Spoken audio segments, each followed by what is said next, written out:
Hi పిల్లలు. పూర్వం కట్టెలు కొట్టుకొని జీవించేవాడు ఒకడు ఉండేవాడు. అడవిలో కట్టెలు కొట్టి తీసుకువచ్చి ఊరిలో అమ్మేవాడు. వాడు ఒకసారి అడవిలో కట్టెలు కొడుతున్నాడు. అప్పుడు అతడికి ఒక సాధువు ఎదురుపడి, నాయనా ముందుకు సాగిపో అని సలహా ఇచ్చి తన దారిన తను వెళ్ళిపోయాడు. ఆ సలహా ఆ కట్టెలు కొట్టేవాడికి వెంటనే అర్థం కాలేదు. ఆ రోజుకు అమ్మగలిగినన్ని కట్టెలు తీసుకెళ్ళి ఊరిలో అమ్మి సాయంత్రానికి ఇంటికి చేరుకున్నాడు. కానీ సాధువు చెప్పిన మాట వాడి మనసులో మెదులుతూనే ఉంది. ఆ సాధువు నన్ను ఎందుకు ముందుకు సాగిపోమన్నాడు అని ఆలోచించాడు. ఇలా ఆలోచిస్తూ ఉండగానే కొన్ని రోజులు గడిచిపోయాయి. ఒకరోజు వాడు సాధువు చెప్పినట్టు అడవిలో ముందుకు వెళ్ళి చూడాలి అనుకున్నాడు. అడవిలో కొంత దూరం ముందుకు వెళ్ళి చూశాడు.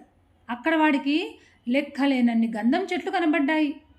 తన అదృష్టానికి వాడు ఎంతో సంతోషపడి బండ్లతో మంచి గంధపు చెక్క తెచ్చి అమ్మి చాలా ధనవంతుడయ్యాడు.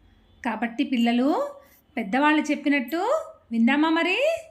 బాయ్. మళ్ళీ ఇంకో కథ కలుస్తాను.